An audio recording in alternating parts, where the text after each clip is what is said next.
Hola amigos de LP Magazine, sean todos muy bienvenidos a los miércoles culturales. Y hoy día está de regreso el señor José Luis Flores. Un aplauso para él Hola, y nos hola. acompaña nuestra querida Berna.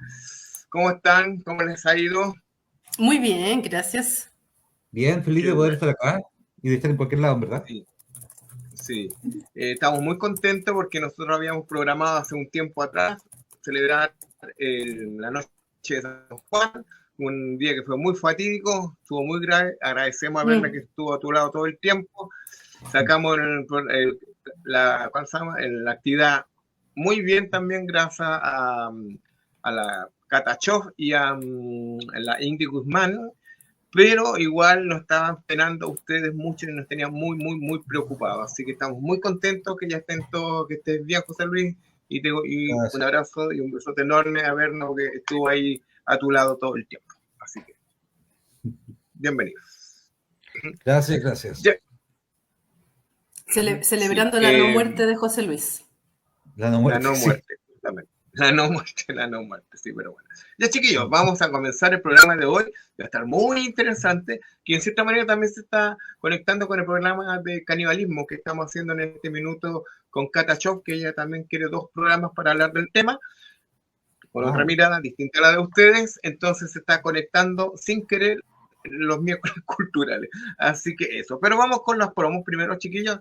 Y les recordamos que este sábado 23 de agosto vamos con nuestro conversatorio 2025, ficciones nacionales de ayer y hoy. Para eso, nuestro querido amigo José Hernández, parte del EDP, profesor encargado en cierta manera de hacer una retrospectiva, una investigación que él tiene de muchos autores y sigue investigando de antes del siglo XX, la parte más primitiva, más antigua, ha desenterrado, desempolvado textos, ha buscado, ha explorado, y esta es parte de su investigación que la vamos a estar viendo este sábado 23 a las 16 horas en la Biblioteca Bella Vista, Constitución 85, Providencia. Así que todos invitados, totalmente presencial esta actividad que va a estar muy entretenida. Y le tenemos muy buenas noticias, ya que nuestros amigos de Soulpage con Drácula, Sonidos de las Sombras, de Phyllis Glass, este clásico ya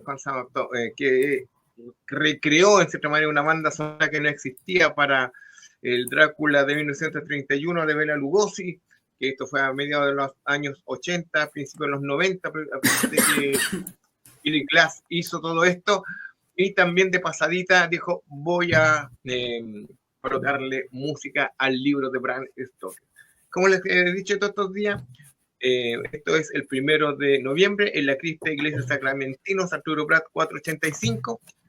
Como les comentaba, estos días las entradas están totalmente agotadas, pero hay una cuarta función, un éxito total, que esto va a ser en el día 31 de octubre. Así que, increíble.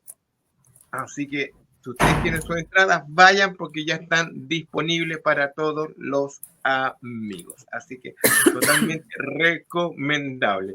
Alita Cabello viene llegando, nos dice, hola Alita, Hola, bienvenida. Alicia. Sí, y recuerden también, chiquillos,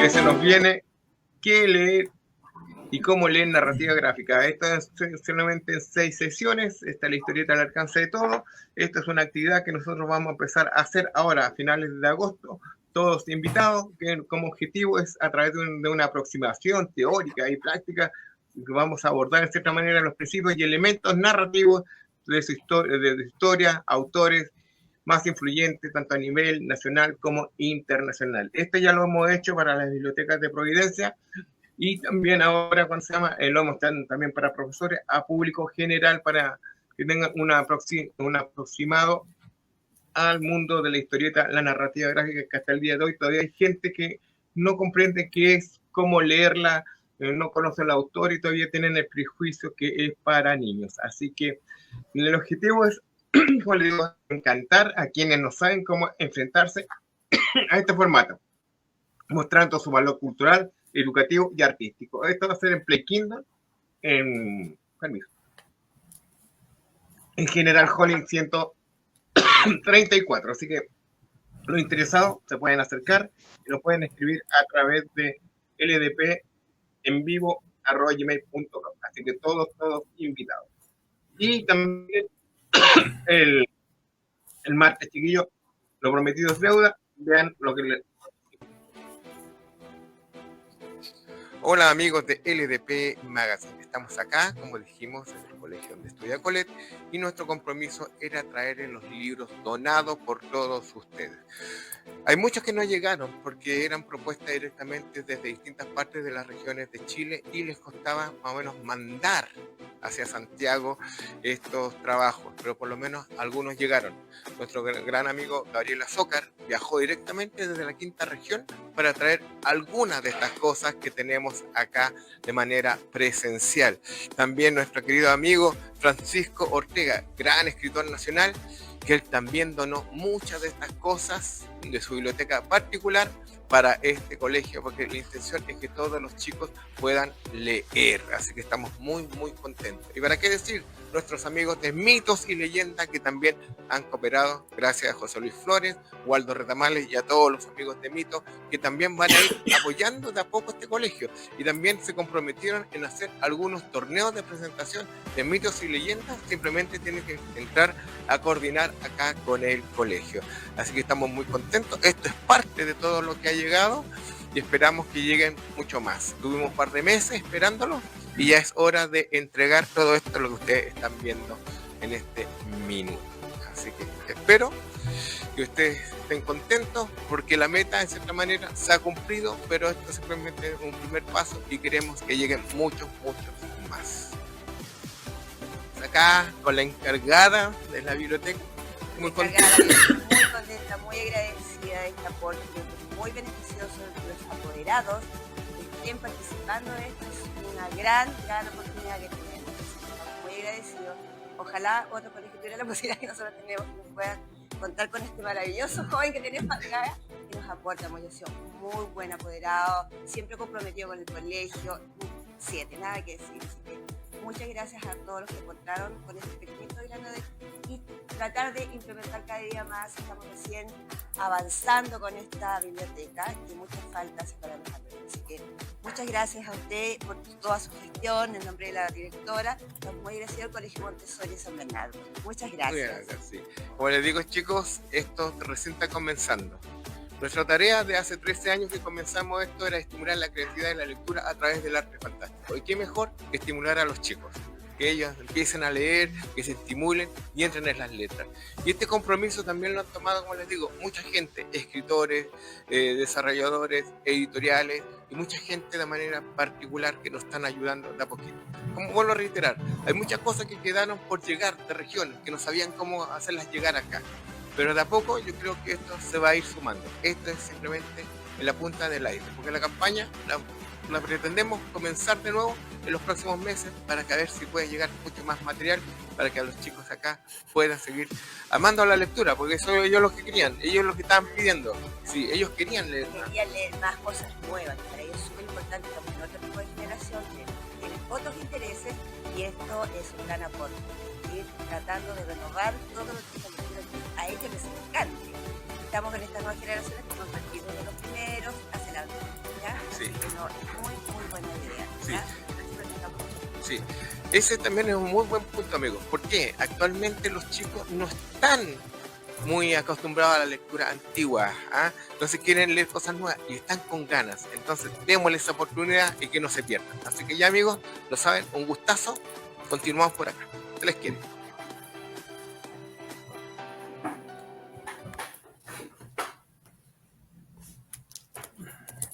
Muy bien. Eso fue lo que pasó el día martes, José Luis, Berna, y me topé que hay unos caliopes tuyos allá también. Así que sí. Estamos muy contentos con esto y vamos a ver si hacemos una segunda patita, porque, como digo, había mucha gente de provincia que quiere cooperar, incluso querían mandar cajas, pero no sabían cómo mandarlo, que el famoso envío es bastante carito. Y están todos cooperando. Entonces, cuando viajemos a Santiago, de alguna manera nos contactamos para que nos topemos por último en el terminal.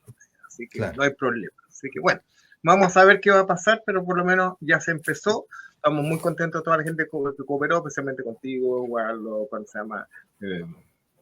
Gabriel, Gabriel, uno de los chicos que siempre están también en el programa, que él vino precisamente de la quinta región para acá, y cuando se llama Francisco Ortega y todo el otro gente anónima que empezó a mandar sus cosas. Así que se agradece. Y antes de comenzar, les recuerdo que se me está olvidando, tenemos concurso. Hola amigos de LDP Magazine y Mundo Viñeta, más allá del manga y los superhéroes. Ya vamos por nuestro próximo sorteo de nuestra polera, gentileza de Play Kingdom. Simplemente tienes que contestar la siguiente pregunta. ¿Cuál fue el primer superhéroe chileno? Así es, y más encima, para poder participar tienes que seguirnos en Instagram a playkingdom.cl, Mundo Viñeta y LDP Magazine en nuestro Instagram. Así que ya lo sabes, el concurso ya está corriendo. Estamos, chicos, ya, comenzamos.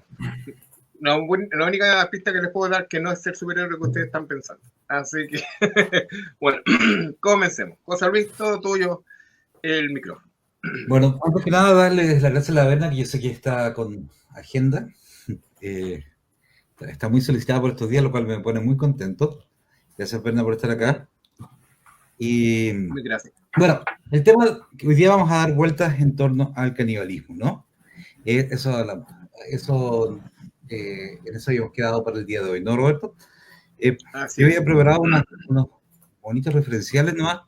Si lo puedes poner, Roberto, que yo no puedo proyectar desde yo acá. Lo coloco. Por mientras, Eduardo nos está saludando. Dice, sí, saludos a todos. Qué gusto escuchar a Luis. Crack y corazoncito. Así que ya, vamos a empezar con la presentación. Ahí estamos. Dale. Vamos definiendo qué es canibalismo, ¿cierto? Canibalismo es cuando es básicamente cuando un miembro de una especie consume, ¿cierto? Con fines alimenticios u otros fines, ¿cierto? A un miembro de su misma especie. Entonces, vamos a encontrar canibalismo animal, ¿cierto? Distintos tipos de canibalismo sexual, ¿cierto? La mantis que se come a su pareja, todas esas cosas, pero nos vamos a saltar todos esos canibalismos que son muy interesantes, pero yo no soy biólogo y me habito ese mundo. A mí se me quebró algo cuando era muy chico y leí de caníbales, de estas aventuras en el Mar Caribe, ¿cierto? Y me pareció que era una cosa al mismo tiempo sensual y sensual en el sentido de los sentidos, ¿no? Y al mismo tiempo sensual y peligroso. Y claro, en algunas, de cierta forma es el tabú último supremo, pero encontré que era también una práctica entre varias tribus. De hecho, la palabra canibalismo viene, ¿cierto? Es una desviación de Caribe, ¿cierto? Es una desviación de Caribe y tiene que ver con el colonialismo, ¿cierto? Sí, por supuesto, cuando hablamos recién con la Berna, sí hubo muchas tribus que practicaban canibalismo, ya sea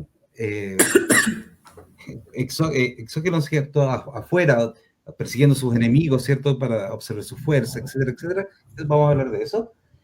Pero también algunas tribus, sobre todo en Papúa Nueva Guinea, que se comen a los miembros muertos de su tribu para seguir vivos, ¿no? O la ceniza, en el fondo. Ceniza, en India, la ceniza también, ¿cierto? Bueno, y esa es la invitación para hablar con la Berna, que la Berna es antropóloga. No solamente eso, además tiene paciencia para explicar cosas, lo cual es extraño en estos días, ¿cierto? O sea, creo que además es porque el tema es muy interesante y se ha prestado mucho para aparecer en un montón como de ficciones también. Entonces resulta interesante verla desde ficciones como Hannibal Lecter, un clásico del cine y las series, hasta efectivamente esta idea, estoy pensando por ejemplo en Ravenous, o ya en situaciones como derechamente casos de la vida real como Viven o en la expedición Franklin o la expedición Donner también. Así que ahí podemos meternos a ver cómo hablar. ¿Puedes pasarle una diapo, Roberto? En general yo no hago presentaciones, pero me gusta entusiasmarme con los dibujos que hemos hecho a lo largo del tiempo en Mitos y Leyendas, ¿no? una de las figuras mitológicas más interesantes, y también es misterioso, porque Cronos no es un dios claro, primero que nada un titán, ¿cierto? Pero no es un titán claro. Los demás titanes sí tienen un reino océano, es océano, ¿cierto? La Pero, Tierra, es la claro, Tierra. exactamente. Pero Cronos es raro, después se mezcló con Cronos y se fue el tiempo también, pero también es un dios agrícola. Pero lo principal de Cronos es que se devora a sus hijos, ¿no? Que es tremendo. ¿Mm?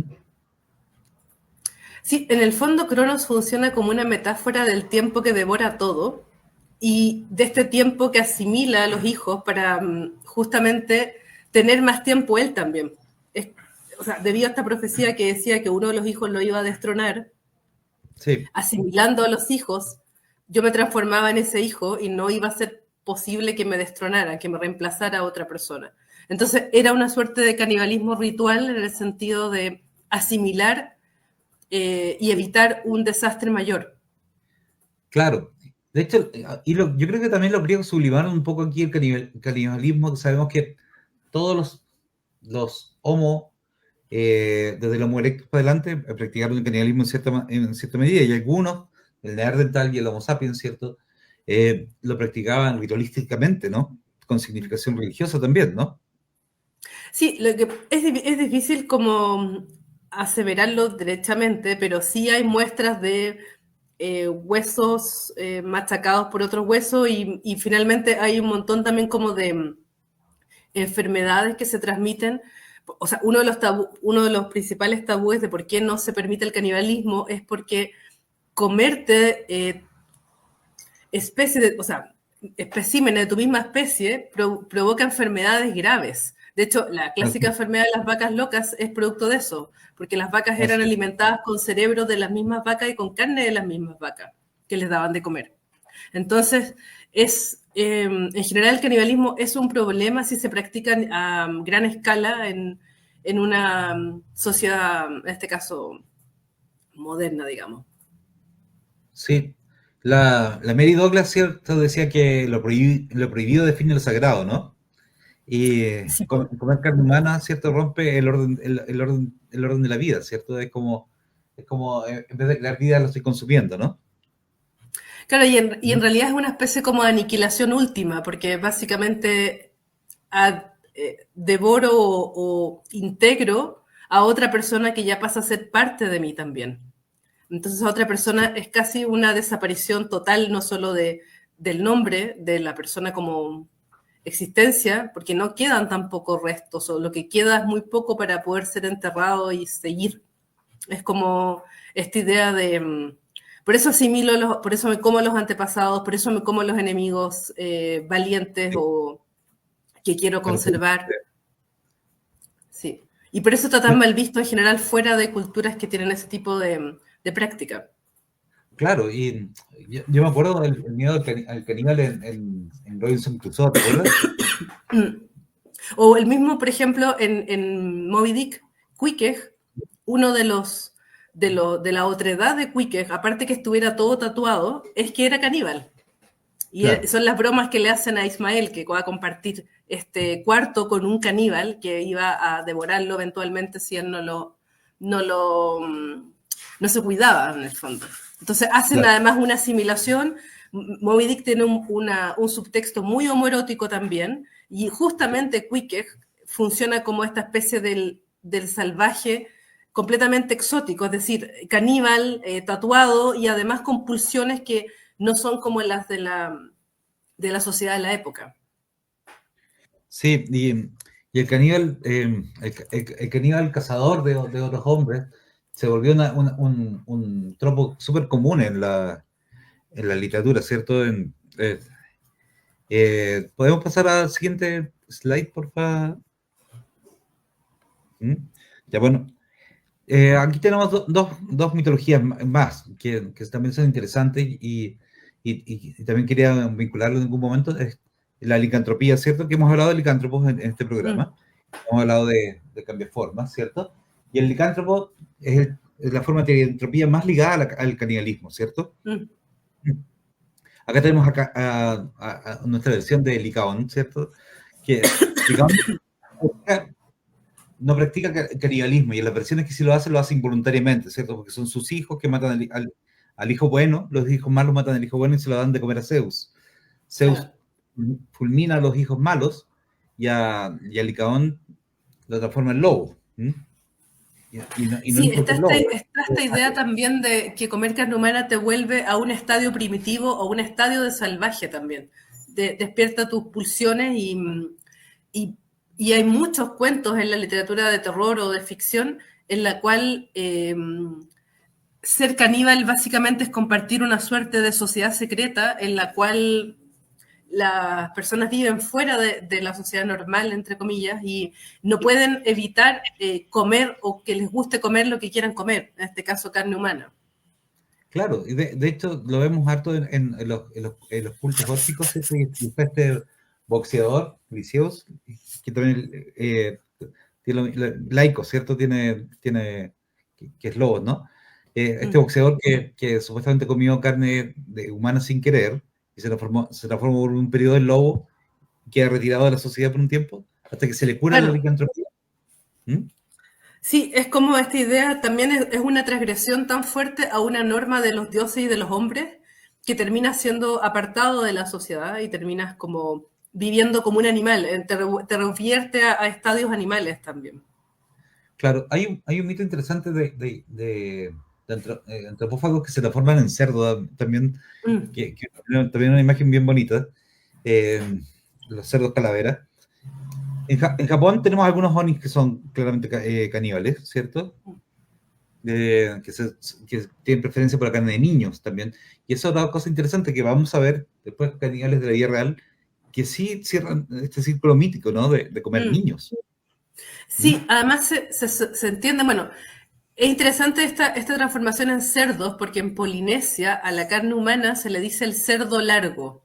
Es una forma de expresión en clave para decir como que estás comiendo carne humana, y es una práctica bastante común en muchas de las islas de Polinesia, como las Marquesas, etc.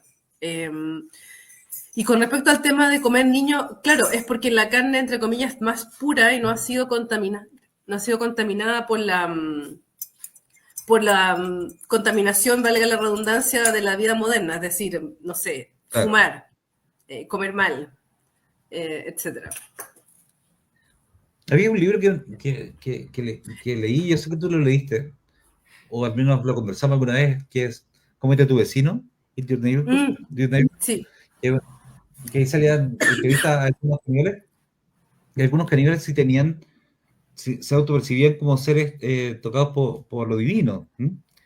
Es que está toda esta idea como de los ogros caníbales, o de estos, lo que en España era una tradición muy perturbadora, que eran los famosos sacamantecas, que serían como estos asesinos seriales de niños, que los mataban para literalmente derretirlos, sacarles la grasa y transformarlos en productos para vender, por ejemplo, velas.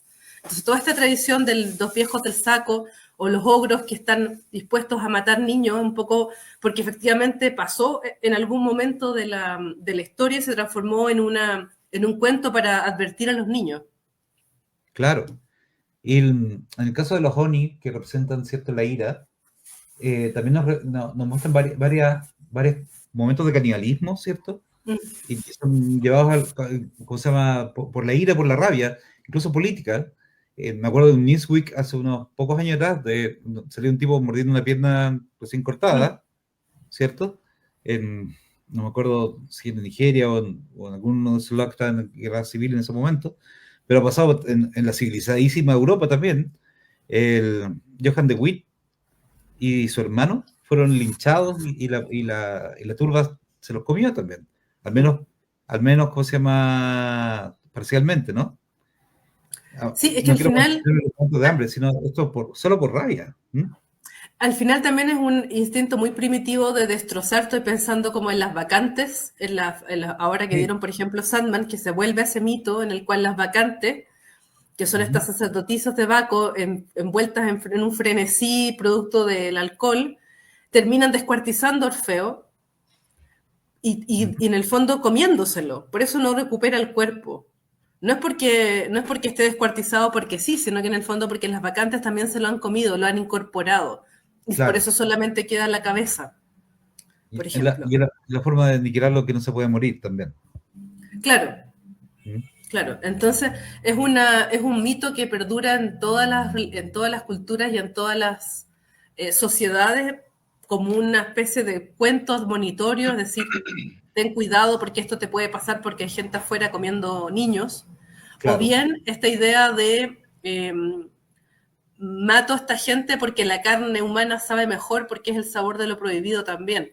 Junto con, por Claro. ejemplo, la sangre, es una derivación del vampirismo también. Como, Y eso es, Sí. y es interesante eso, y por eso te decía que se junta lo sensual, ¿no? Lo sensual y el tabú nunca están tan lejos.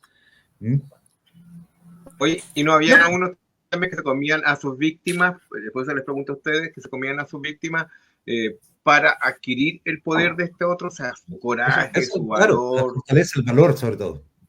bueno, eso es la clásica historia de los guerreros que se comían el corazón, por ejemplo, de los enemigos, porque incorporaban el valor de la persona que se estaban devorando, estaban incorporando. O sea, también yo incorporo lo mismo con el culto a los antepasados. Si yo me como a mi antepasado, ese antepasado vive en mí y me acompaña para siempre.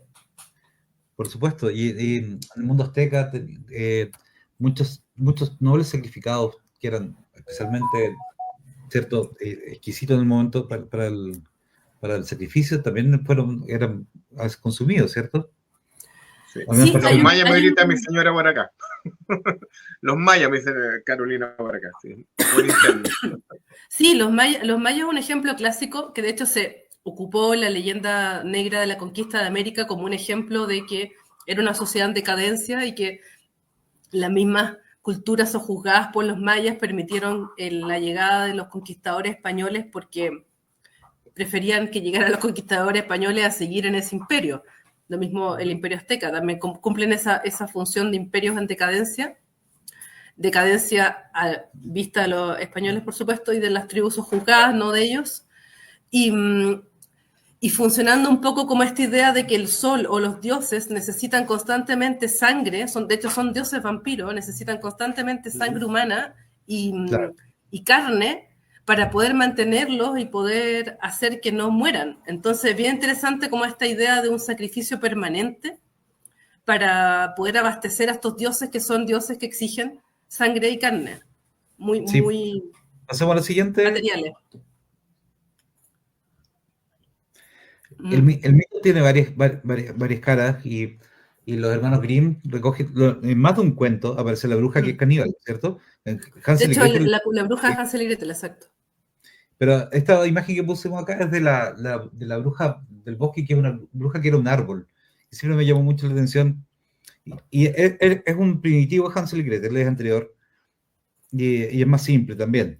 Pero la bruja Ahí y la en mujer... ese aspecto, perdón, en ese aspecto es muy bonito lo que hace, por ejemplo, Bill Willingham en Fábulas, porque la Frau Totenkinde es literalmente una bruja de Hansel y Gretel, es una bruja que mata niños, de hecho, el apellido significa niños muertos, y una bruja muy poderosa justamente porque mata y come niños.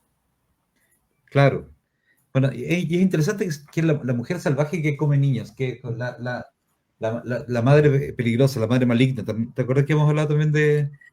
Es la madre devoradora, básicamente. Es la madre que no deja que los niños nazcan en el mundo y que los vuelve a integrar a su cuerpo y que es una versión también como de las mujeres, en este caso las brujas que abortaban niños.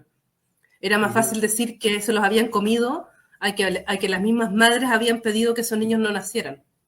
Claro. O me hicieron acordar a Otik. ¿Te acuerdan de Otik? También un cuento viejo europeo. Little Otik, el que hizo después Frank Mayer, la película, que era este niñito que era un tronco. Un tronco. Ah. Sí, también un carnívoro. Un carnívoro, sí. Claro, que era este árbol que empezaba a devorar gente para hacer... Las civilizaciones que se consideraban a sí mismos exquisitamente civilizados, ¿cierto? Que tenían dioses civilizatorios y no del salvaje, ¿cierto? Inventaron muchos monstruos para expresar su xenofobia, ¿cierto? Están los Blengis, están los Kiapodi, hay un montón. Pero yo ahí te quiero corregir, perdón, José Luis, pero en el fondo no es que la gente invente mitos para justificar la xenofobia, es que la gente, o sea, muchas de las culturas antiguas, ellos consideraban que ellos eran humanos, es decir, lo que hablamos siempre, la mayoría es yo soy humano, el resto no son humanos, la otredad no son humanos, entonces es una explicación como nosotros somos el mundo civilizado, los otros no, esto en todas las culturas, no existe ninguna que no tenga este tema, o muy pocas en general, y es más que nada justamente para prevenir o tener este miedo al otro, que es el que viene y que se puede llevar los niños en la noche, que los puede devorar, etcétera, etcétera. Claro, de esos otros, a lo que quería llegar, de esos otros, la Odisea, me llamó mucho la atención cuando era niño, porque tampoco lo explicaban los trigones, ¿no? Aquí están puestos. ¿Cierto? Que eran por parentesco similares al cíclope, pero también eran humanos. Y claro, y es la otredad, ¿no? El caníbal que acechaba a Orfeo, Orfeo a Odiseo. Y es muy poco probable que Odiseo se haya encontrado con caníbales de verdad, pero sí, claramente los griegos sí conocían a los caníbales. Sí, claro. Y bueno, y así se me ocurren varios, pero este caníbal, ¿cómo se llama? Esta figura sobrevive en el cristianismo, ¿no? También, de cierta forma. Sí, de hecho hay que pensar que muchas de las o sea, el canibalismo, o sea, el cristianismo tiene mucho de body horror y toda esta historia de las reliquias de los santos o la sangre coagulada de San Gennaro es completamente vampírico y caníbal. O tengo el hueso del santo no sé cuánto, tengo la pierna, hay muchas historias de mártires cristianos que son completamente relacionadas a canibalismo. Incluso hay un santo famosísimo que lo obligaron a comerse el mismo. Comer y beber de mi cuerpo, ¿se acuerdan? También. Claro, la autofagia es interesante, claro. Muy Roberto. Sí. Avanza un poquito, Robertillo. Y a veces también la naturaleza te devora, ¿cierto? Lo que desaparece es la naturaleza. Aquí tengo un skinwalker o un wendigo, y lo de un Lakota, que es un amigo, me estaba explicando cómo funcionaban. Skinwalker es sumamente moderno, y Wendigo incluso es sumamente moderno. Hay varios nombres mucho más complicados que son impronunciables, como con 3 I en un mismo nombre y cosas así. Por ahí los tengo anotados, pero da igual. Pero es interesante que es la naturaleza misma el peligro ahí. El caníbal es el viento, el caníbal es el bosque, que también es lo que te alimenta, ¿no? Sí, y ahí en ese aspecto es una leyenda muy bonita que fue tomada justamente en Ravenous, en la película, y en Yellow Jackets, que funcionan también como en la serie, funciona también como esta idea de las chicas que quedan perdidas en el bosque, tienen que empezar a devorarse entre ellas porque no hay más comida, y todo esto relacionado con los espíritus de los bosques justamente en Canadá, como una tradición de ese pueblo en particular o de esa zona en particular. Claro, las hambrunas, hay varias hambrunas donde la gente comió carne, en Rusia, en China, hay un montón, en el sitio de Jerusalén también. Pero, o sea, en el sitio de Stalingrado en la Segunda Guerra Mundial, la gente literalmente se terminaba matando en la calle para comerse. Claro, pero es distinto cuando es alguien poseído por la naturaleza. Que la naturaleza... Como la leyenda del Wendigo, literalmente. O la gente que se cree hombre lobo. O sea, hay patologías, pensando en los hombres lobo españoles, el último caníbal español que se creía hombre lobo y que justificaba eso, justamente porque era técnicamente un hombre lobo. ¿Avancemos, Roberto? Avance. Bueno, vamos a llegar a ese que nombraba, pero también es interesante que en los tiempos de hambruna la gente trataba de proteger los cementerios, ¿cierto? Las necrópolis, no solamente por los tesoros, como en el caso de los egipcios, por supuesto, y todas esas cosas, pero también era porque la gente se comía los cadáveres. Sí, pues. Y el mundo árabe genera a veces le dicen vampiro, pero no es un vampiro. Es otro ser, el ghoul, ¿cierto? Nosotros usamos re poco esa palabra, pero los gringos incluso es como, esta chica es medio ghoulish, ¿cierto? Como que se ve pálida. La verdad es un poco ghoulish, ¿cierto? Pero, sí, acá no se usa mucho, la verdad, pero tiene que ver justamente con eso, con espectros que sobreviven devorando cadáveres. Claro, y lo que pasa es que en ciertos, como tú bien dices, la otredad no siempre está obvia, ¿cierto? Han existido civilizaciones como la donde vivimos ahora, ¿cierto? O los romanos, que trataban de acabar con esa otredad poniendo una cierta homogeneidad, incluso con el extranjero. Por eso tuvo los ciudadanos, ¿cierto? El galo es ciudadano. Pero cuando tienes castas muy distanciadas, también desaparece la humanidad, ¿no? Sí, y sobre todo cuando son momentos tan complejos y que se prestan justamente para episodios de canibalismo. O sea, piensa que ahora la opción es como literalmente escribir por internet y poner, hola, quiero que alguien me coma un trozo del brazo, quiero comer brazos, escríbanme.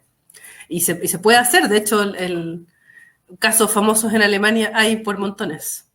Bueno, hay uno que es interesante, que el tipo que era una cita amorosa que se transformó, pero siempre se hubiese comer, literalmente, no metafóricamente. Sí. Claro. Y él estaba vivo cuando se empezaron a comer la primera parte. Y así mismo vemos estos tipos de los carteles que obligan a la víctima a comerse un pedazo de su propio cuerpo, también como una forma de horror y de destruir, ¿no? Sí, es un fetiche también, es un fetiche extremo, pero es un fetiche... Es un fetiche, claramente. Que en algunos lados está... no hay una curva tan corta para, entre comillas, prohibirlos o tener algún tipo de legislación a cargo de eso. Es monstruoso. Bueno, tú sabes que Argentina tiene una prohibición de hombres lobos, ¿no? Me parece fantástica, porque no son hombres lobos, son lobisones. Lobisones, ya lo hizo Leonardo Fabio en su estupenda película Nazareno Cruz y el Lobo, que tiene la mejor representación del diablo y de unas cuevas de brujería de Salamanca en toda la cinematografía latinoamericana. Así que, por favor, vean esa película que es hermosa. Pero búsquenla, es hermosísima. Y Leonardo Fabio era un gran cineasta, así que también échenle el ojo ahí. Sí, era un gran director de cine y productor, y aquí simplemente lo conocimos como cantante, pero el tipo era muy bueno. Sí, era muy bueno. Avance. No, de hecho, la tradición de los lobisones, la tradición del séptimo hijo como parte de posibilidad de hombre lobo. Acá en Chile eso nunca aprendió mucho, pero en Argentina sí. Sí, claro. El hombre cabeza de chancho, me acuerdo, pero aparte de eso no me acuerdo. Sí, pero es una desviación del cerdo calavera. Claro. ¿Puedes avanzar, Robertillo? Estoy peleando justamente para avanzar. Ahí está. Aquí tenemos dos hombres lobos de la vida real. El que está con su desnudo es Roma Santa. Ese es un clásico. El español que dijo que había sido atacado o mordido o maldito por un hombre lobo y salía a atacar a casas, ¿cierto? Mujeres solas, se las comía y también hacía jabón. Al menos. Era limpio.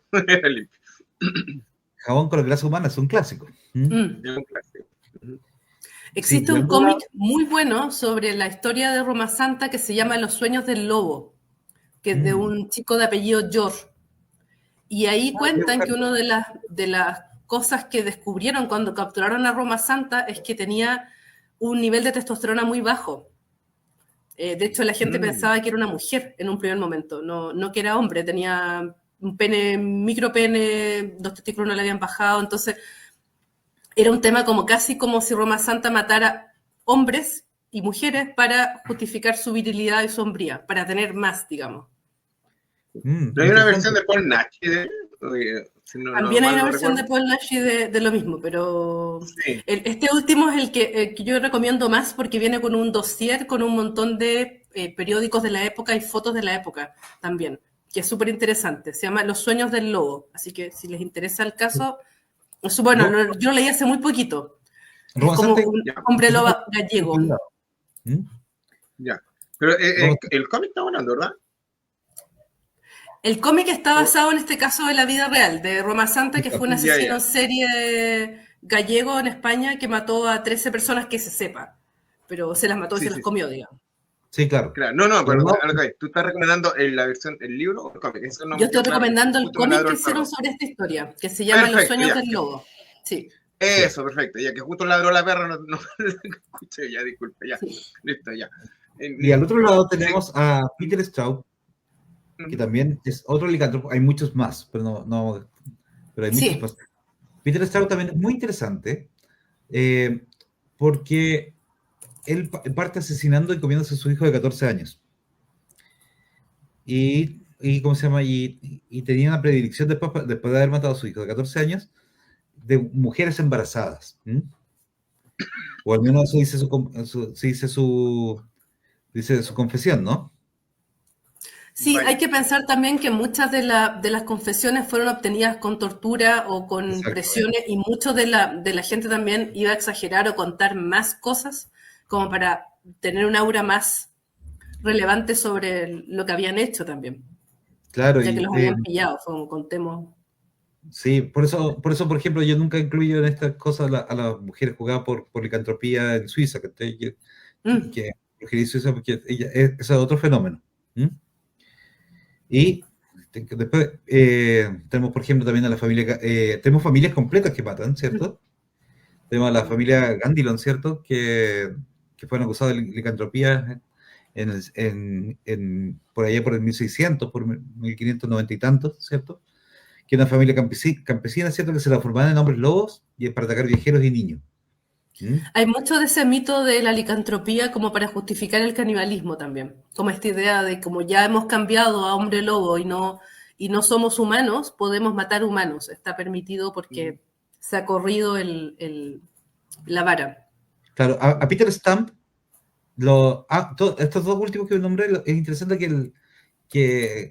¿cómo se llama? Que los juicios fueron muy ejemplares, ¿cierto? A Peter Stamp fue tan horroroso que lo desmembraron en la rueda. Y tú sabes, digo, especialmente horroroso y bastante sangriento también, ¿cierto? En cambio, la familia Candilón tuvo un proceso inquisitorial, o sea, era herejía, ¿no? Claro, es que en el fondo también son castigos ejemplares para evitar, para generar como esta repulsión en cualquier persona que quiera intentar hacer lo mismo. Y de nuevo también se repite esta idea de, como los vampiros, tenemos que desmembrarlo y cortarle la cabeza para evitar que vuelvan. Como este susto de que si efectivamente son hombres lobo no podemos matar de forma normal, tenemos que literalmente partirlo en 10 partes como para que no se puedan volver a juntar, no pueda volver. También tenemos al Gilles Garnier, ¿cierto? ¿Pueden pasar la siguiente, por favor? Sí. Ahí está. Bueno, antes tenía otra después de eso, ¿no? Tenía una de los... Esa. Más adelante. Esa es. Esa se la regalamos para el Gilles Garnier, ¿cierto? Que interesante porque supuestamente eran una pandilla de vagos que andaban robando y comiendo animales, y un día empezaron a robar y a comer niños, ¿ya? Y a ellos los acusaron como grupo de comerse niños, pero a ellos los encontraron un día peleando y el hombre lobo de Dole, el Garnier, se estaba comiendo la pata de su sobrino. Y él dice que habían tomado brebaje con algunos hongos o algunas cosas, y todos habían pasado a ser hombres lobos esa noche y habían peleado y estaban peleando como quién era el jefe de la manada. Y este tipo se estaba comiendo a su sobrino y lo pillaron con la pata en la boca, así. Y es interesante porque tenías en una manada, ¿cierto? Una manada de vagabundos actuando como manada de lobos y asaltando la campiña francesa, ¿no? Bueno, eso llegó a ser un problema endémico en Europa en general, como un problema bastante grave, el de las bandas de gente que se creía hombre lobo y que andaba practicando canibalismo. Era como... Estaba la famosa historia de la bestia de Gévaudan, del hombre lobo que después recuperaron en Pacto de Lobos, por ejemplo, con otra propuesta, que no fuera un humano, pero... ahora se cree que es una hiena. Sí, probablemente. ¿Mm? Pero también Porque está hay esta historia hay una versión muy buena de un análisis sobre por qué hay tantos lobos en los cuentos de hadas medievales o cuentos de hadas infantiles. Como Sí, este lobo como metáfora de asesinos en serie, básicamente. Entonces, la precaución es... no Europa estaba llena de bosques que ahora uno no se puede imaginar porque en la Edad Media eran mucho más vastos que ahora, y literalmente las ciudades eran poblados muy pequeños, rodeados de estos bosques que eran literalmente tierra de nadie. Entonces, efectivamente, más que lobos que habían, como dice ese hermoso dicho del Homo homini lupus, claro. El hombre es el lobo del hombre, entonces es mucho peor los caníbales y los asesinos en serie que los lobos de los bosques, aunque se asimilen, digamos. Ahora puedes retroceder, vamos a ver a nuestro amigo, uno de mis favoritos de la vida mundial. Sí. Es que es fabuloso. Me costó mucho ponerle mito y leyenda que me lo aguantaran. Es Swanee o Sweeney Bean, porque no solamente es una persona que coma carne humana. Aquí se ve fileteando, porque en verdad fileteaban y hacían churrasquitos de humanidad. Porque era un clan completo. Eran ladrones con métodos que saltaban en los caminos en Escocia. Ojo, que Escocia tiene una gran tradición de asesinos en serie, ¿cierto? Como Sweeney Todd. Pero, este señor tenía un clan que se vivían encerrado en una cueva y eran endogámicos, también casaban a sus hijos con sus hijas y asaltaban a las personas en los caminos para robar y como le dicen los chicos, como side quest, comer sus carnes. Claro, era un poco como esta idea de los clanes caníbales que podemos reconocer en La Matanza de Texas, por ejemplo. Eso de decir, como La colina tiene ojos, no sé si se o Las colinas tienen ojos también, que es un clásico. Sí, pero era una familia, ¿cómo se llama? Realmente familia. Los de... Sí, pues, son familias caníbales. Sí, pero en ambos casos. Pero la masacre de Texas era una familia, realmente. También, sí, es lo que estamos diciendo. Sí. Que se basa en esta historia de la familia caníbal de Sweeney Bean. Esta familia escocesa... Sí, que muchos pensaban que el cara de cuero simplemente actuaba solo. Le dije, no, está basado en un hecho real. La familia entera se estaba comiendo a la gente que capturaban en la matanza de Texas. Pues el original. Como lo terrorífico, claro. Sí, el original. El mito, hasta el día de hoy, algunos dicen que es mito, otros que es leyenda, como que no hay ¿cuál se llama? Bases reales del personaje. ¿La hay o no la hay? O sea, el personaje más clásico es Jean, básicamente, que es un profanador de tumbas y también caníbal gringo. Perfecto. En el que se inspiraron para hacer Psicosis también. Psicosis, claro. Ya. Aníbal Lecter. No sé si Aníbal Lecter, porque Ed Gein era prácticamente un señor redneck que vivía súper aislado, muy poco como sofisticado, por así decirlo, y que en realidad profanaba tumbas, como lo que hablábamos antes, era como un ghoul asesino en serie. ¿Ya? No asesino en serie, pero un ghoul. Sí, un ghoul humano. Bueno. Vamos para adelante, muchachos. Ya. Acá tenemos, antes de empezar con los dos más conocidos, este señor vaporoso que tenemos ahí, es también uno de los que más me impactó cuando era joven, ¿no? Esta es la historia de un tipo ¿cómo se llama? Que en plena recesión de Estados Unidos iba recorriendo las casas y se secuestraba a los niños. El Albert Fitch, ¿cierto? Esa historia es atroz. Es atroz. El hombre gris. Creo que es el asesino en serie que más miedo me da en la vida. Exactamente, eso te iba a decir. El hombre gris, ¿cierto? El vampiro de Brooklyn, el hombre lobo de Wisteria, ¿cierto? El hombre del saco, en el fondo. Secuestraba niños, y se los comía por parte, le gustaba comer los genitales. Lo más divertido que estuvo a punto de ser apresado muchas veces, pero como comía niños pobres tampoco era una urgencia, ¿no? Y él básicamente cae, o lo pillan por Grace Bott, que una niña, fue una niña un poquito más importante, que lo invita a él a una fiesta. La niña lo invita a su cumpleaños y la mata. Y como ese gesto de traición, ¿cierto? Como que la confianza de la niña es lo que lo hace caer. No, y ahí está esa historia horrible que le escribió una carta a la madre explicándole cómo había hecho todo, cómo le había matado, cómo le había cocinado, o sea, un desastre. Y de hecho es muy famosa la historia de Fish porque es uno de los asesinos en serie que se introducía agujas y clavos en el cuerpo. Entonces cuando lo intentaron quemar en la silla eléctrica, no se podía. Tuvieron que hacerlo muchas veces porque provocaba cortocircuito. Sí, es un tipo que provocó muchas leyendas. ¿Sí? El hombre del saco todavía da miedo. O sea, y todavía es que era un viejecito muy con pinta de amoroso, pero realmente era un personaje despreciable y que justamente llevó un montón como de esta idea del hombre del saco clásico gringo, o al menos en ese lugar en particular. De hecho, a él lo pillan por la carta que envió para la mamá de la niña. Sí, sí. Y ciertamente es muy licantrópico, ¿cierto? Tiene unos rasgos medievales brígidos. Sí, además que estaba también estas tradiciones como pseudo mágicas en las cuales la gente pensaba, no sé, si te untabas en la manteca hecha con la grasa de los niños no te iban a ver, ibas a ser invisible, por ejemplo. Entonces, o ibas a tener lo que pasaba con la vampira de Barcelona, si te tomabas la sangre de esos niños o te comías de esos niños ibas a ser más joven o te ibas a sanar de enfermedades que tenía. Estaba toda esta idea de asimilar la pureza de esos niños y la corta edad para darte más vida a ti también.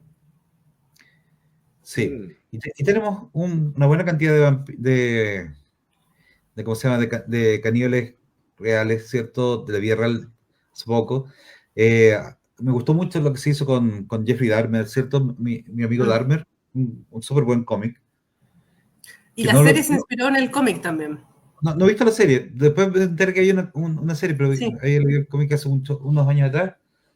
Y es interesante porque le da un toque humano sin perdonarlo, y eso es interesante, ¿no?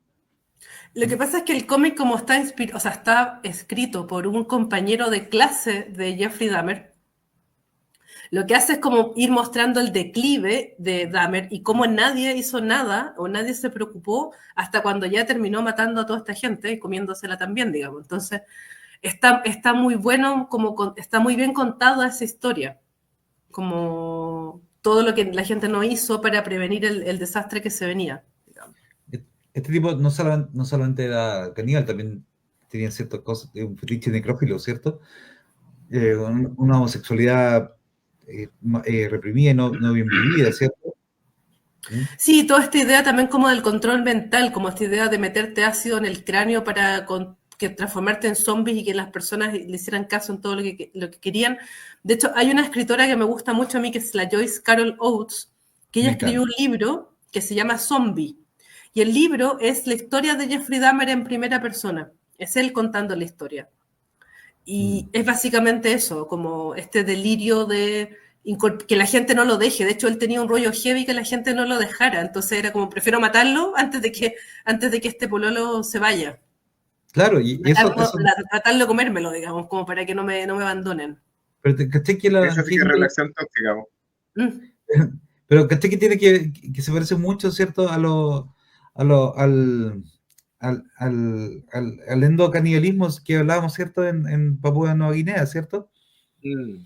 Que de retener al familiar muerto dentro del propio cuerpo. Es que el canibalismo es eso también, pues. Es básicamente asimilar, incorporar al otro en mi propio cuerpo, en mi propio ser. Ya sea con las cosas buenas que tiene o con este recuerdo o esta fantasía que tengo yo de él también. Claro, claro. También, no lo puse acá, pero por supuesto hay uno que es tremendamente horroroso y se puso de moda también el ruso, ¿cómo se llama? Andrei Chikatilo. Chikatilo. No lo digo bien. Sí, ese es otro caso horroroso de caníbal de niños. Sí, Bueno, y en Rusia hubo un No tiene- momento que muchos asesinos en serie, ¿te acuerdas? Sí, lo que pasa, hay que pensar que a Rusia le tocó en la Segunda Guerra Mundial sitios de ciudades que duraron años. El sitio de Stalingrado duró casi 2 años, o sea, un sitio como literalmente medieval, es decir, estamos acosando la ciudad, la tenemos rodeada por todos lados, no pueden recibir comida, y la gente se terminó comiendo literalmente la cal de las paredes, los ratones, los gatos, y finalmente la misma gente. Entonces, hay mucha tradición de canibalismo por necesidad y también un canibalismo místico de, no sé, estoy pensando en estos monjes que se autocastraban y se comían los genitales, que eran monjes rusos, como muy, muy en la onda de misticismo que solamente pasan en Rusia, digamos. Sí, claro. Sí, nunca voy a entender a los monjes rusos. Bueno, después tenemos a uno que se transformó en rock, y además que es guapo. Elisei Sagawa, se transformó en un rockstar. Ese es otro caso horroroso que a mí me genera mucha perturbación que la gente lo encuentren bacán y lo alaben y todo. Exactamente, porque el tipo se configuró como artista, ¿no? Claro. Tiene libros, ¿cierto? Lo alaban como artista plástico también. Sí, Estamos la mal como familia de la sociedad. chica que él mató y que se comió estuvo por años intentando impedir que él sacara el libro y que diera, por ejemplo, charlas o conferencias por Japón y nunca pudo porque Sagawa además era hijo de una familia millonaria, era un tipo que la familia tenía mucho poder y zafó de la cárcel, o sea, estuvo en la cárcel, pero salió relativamente rápido y después fue una celebridad en Japón. De hecho, lo invitaron así como a programas de cocina incluso, así como Así es. felicitándolo, casi como premiándole esta acción. Y está la autoridad también, porque claro, claramente se comió una chica francesa. Claro, era justamente como esta idea de incorporar a lo extranjero en mí. Y también dentro de la idea de que la chica no lo dejara, porque la chica iba a terminar con él, no iba a seguir con esa relación. De hecho, creo que ni siquiera había una relación, como que todo estaba en la mente de este señor y como que la invitó a la casa a estudiar y la chica fue y la terminó matando y devorando. Yo recuerdo haber estudiado algunas entrevistas de él donde analiza qué partes son mejores para comerse de una mujer, que decía, por ejemplo, que el trasero era bueno solamente si era deportista y cosas así. Es que era todo hecho como una butad, como estas cosas que dicen los franchutes de provocar. Era como todo el rato, como incluso publicó un libro de recetas de carne humana, a ese nivel como de cómo cocinar mejor carne humana. Era como, y que fue un éxito en Japón, por supuesto. Entonces, claro, era como también impresentable como que le dieran tribuna como para seguir hablando de algo que al final era un crimen y que la familia de la chica lo pasó pésimo. Como que todo esto se transformó en un circo mediático y en un circo... y él convertido en una celebridad, por supuesto. O sea, es un crimen muy misógino también. Es como un hombre japonés que mata a una chica más joven, francesa. Hay mucho de poder, dominación, sumisión en esa dinámica también.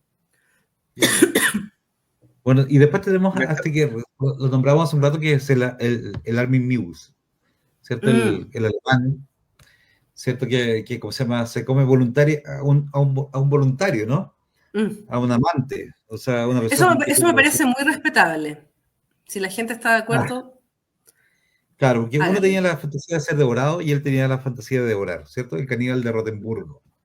De hecho, ni siquiera se pudo procesar por la ley penal alemana, la tuvieron que modificar después porque no estaba contemplado en la ley que esto pudiera ser posible, digamos.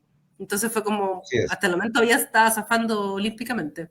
Sí, tenía un dicho caníbal, pero de todas formas tenían que meter y tarde o temprano iba a matar involuntariamente a alguien también. Claro. O sea, no involuntariamente por él, sino a alguien que no fuera voluntario, eso refiero. Claro. No nada que ver con lo que estamos hablando, pero me acordé de también un asesino serial de la película Mis queridos huesos de Peter Jackson. Me encontré muy buena la película, no sé si la vieron ustedes. ¿Esa era Lovely Bones, la de la niña que ella va contando cómo la mataron? Ya. Correcto. Eso. Yo leí el libro, no he visto la película. Sí, también me leí el libro, no vi la película. Yo que me quedé con las ganas de ver la película en el cine porque pasó muy rápido, sin pena ni gloria, y tiempo después me la conseguí en DVD, la tengo en DVD, la encontré muy buena. No, el libro no lo he pillado, así que me gustaría hacer la comparación. Así que no puedo opinar por ahí. Yo me acuerdo que lo compré hace muchísimos años y es muy bueno. ¿Mm? Bueno, también hay un tipo de canibalismo que no tocamos porque se me olvidan las cosas, aquí estoy viejito y cansado, ¿cierto? No, pero hablando en serio, era el polvo de momia, ¿te acuerdas? Sí, pues yo lo tengo anotado acá, de hecho. ¿Ah, sí? La En mis venta de apuntes polvo para de hablar. momia. ¿Mm? Sí. ¿Qué sabes de eso? O sea, esa fue una locura dentro de todas las locuras en la época victoriana, que fue cuando se comenzaron a traer sarcófagos y a traer momias a Inglaterra y a otros lugares. Existía esta costumbre de abrir las momias y de presentarlas en sociedad, casi como si fuera una especie como de fiesta de sociedad. Alguien traía una momia y la abría y la mostraba al público. Y dentro de eso estaban estas preparaciones que eran molidos de momias, de gatos, de perros, de personas, que se vendían como obviamente polvos afrodisíacos o polvos para curar todos los males posibles. Entonces la gente estaba ingiriendo literalmente enfermedades y bacterias que venían desde el antiguo Egipto, comiéndoselos como protección de cosas posteriores, digamos. Bueno, hasta el día de hoy se cree que si tú matas un animal, ya sea un rinoceronte o lo que sea, te va a dar potencia sexual, te va a dar larga vida. Hasta el día de hoy le pusieron hisopos radioactivos. O sea, es una idea muy sencilla que es como la magia simpática, lo semejante atrae a lo semejante. Este cuerno de rinoceronte o los cuernos de elefante, como asemejan penes, se cree que molerlos ayuda a la erección o qué sé yo, pero es como muy primitivo. Bueno, la gente todavía lo sigue creyendo y se siguen matando rinocerontes por eso, así que es como... Bueno, por eso le pusieron hisopos radiactivos para que no pudieran pasar por la aduana, a los cachitos. O directamente los cortaron. Hay gente que ya optó en algunos casos por cortarlos y quedárselos ellos mismos, como para evitar que los maten por eso. Bueno, este canibalismo medicinal también lo encontramos en China. En la dinastía Tang hay registro, pero no pruebas, de cosas parecidas al espinazo del diablo, ¿cierto? Que si toman agua de estos fetos, ¿cierto? No nacidos, y ¿cómo se llama? Y te iba a dar larga vida. Pero sí es cierto que después de que cayó la dinastía Yuan, que era la mongol, ¿cierto? Por supuesto, el extranjero, el enemigo, en la cultura popular Ming se popularizó, ¿cierto? Que los mongoles, los budistas mongoles, consumían cierta cantidad muy pequeña de carne humana para poder seguir estando jóvenes y vivos, ¿cierto? Pero tiene una cara de propaganda política que no se la puede, por supuesto. Sí, o también está esta idea como de las típicos como frascos de conservas de whisky o conservas de comida en la cual había un cadáver humano que hacía que lo que estaba en ese tarro supiera mejor o fuera más rico. Era como, ¿cuál es el secreto de este whisky o de este vino o de este lo que sea? En realidad hay un cadáver flotando adentro, no le vamos a decir a nadie. El barril como, de Montillado. En el barril de, claro. Gran cuento. De repente pasa de verdad, y no es chiste. O sea, yo me acuerdo que tendría unos 15 o 14 años aproximadamente, y por el sector de Independencia con dorsal con Independencia, pasadita había una copas de agua. ¿Te acuerdas de las famosas copas de agua? Mi tía vivía prácticamente a 3 cuadras de ahí, y de repente llama a mi madre desesperada para decir que habían encontrado un cadáver y estaba descompuesto, que había estado flotando ahí en el agüita por mucho tiempo. Y entonces estuvimos más de un mes tomando agüita de muerto. Así que no nos dimos ni cuenta. Así que a lo mejor eso te ha ayudado en tu larga vida, Roberto. Puede ser, ¿viste? Soy longevo. Bueno, pero claro, y el tráfico de fetos para el consumo humano también fue una cosa bien loca en los 90. Había una cierta diáspora chino-coreana que trató de meter en Corea, que es una práctica que está siendo perseguida en Hong Kong, ¿cierto? De de este consumo de fetos. Ujú. Y está, bueno, es bien tremendo, pero la gente, si cree cualquier cosa... Muy crédula la gente. Es que está como desde los inicios de la humanidad esta idea de que todos estos como guaguas o niños tienen como el concentrado de la vida y de algo que puedas después asimilar y que te dé una vida mejor o te cure como una especie de elixir milagroso que te cure de todo. Entonces, indudablemente, incluso ahora dentro de todas estas teorías de la conspiranoia como el adenocromo, como esta idea también implica el sacrificio de niños, como la tortura, el miedo de los niños para quitarle este extracto de,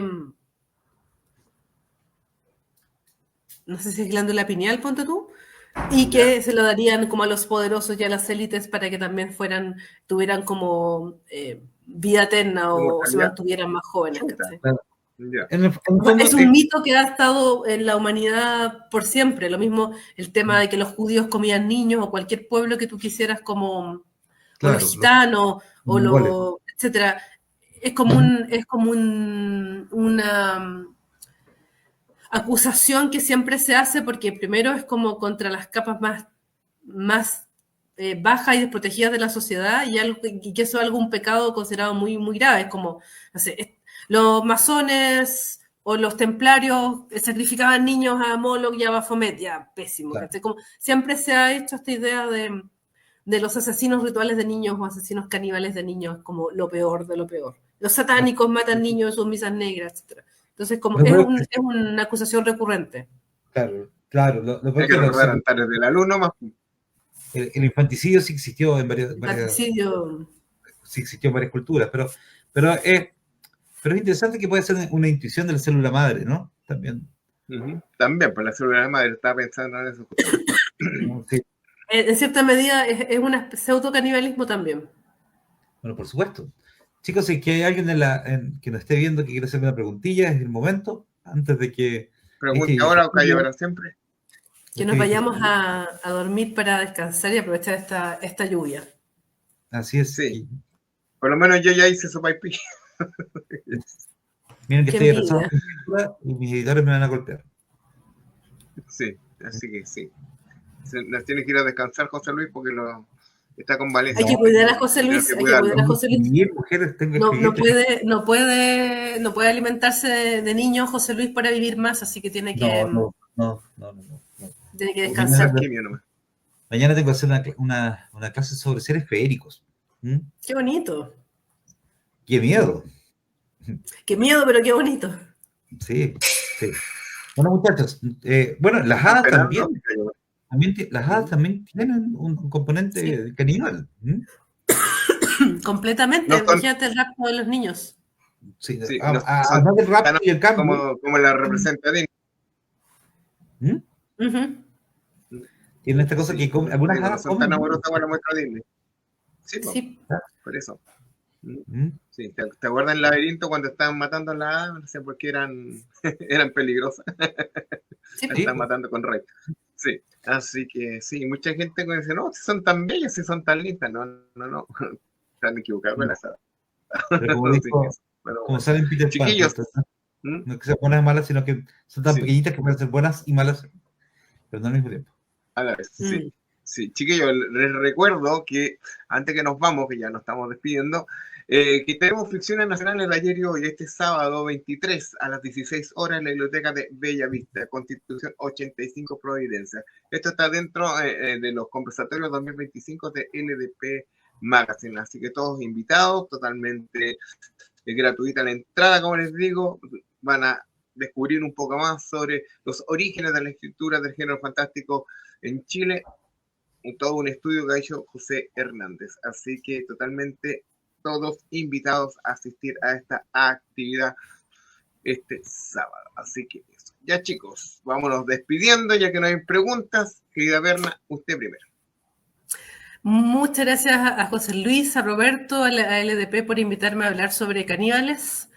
Los dejamos invitados a todas las otras charlas que tengamos más adelante, así que descansen, coman bien. Sí, pero no, Como pero bien, no no, descansen en paz. como los vecinos. No niños, no personas. Sí. Bueno, algunos comen la vecina, pero no precisamente. Ya, Bueno, bueno. Ya, No sé. sí. Querido José Luis. No, pero gracias, Fernanda. Sé que tu tiempo es escaso y muchas gracias por tu tiempo, de verdad que sí.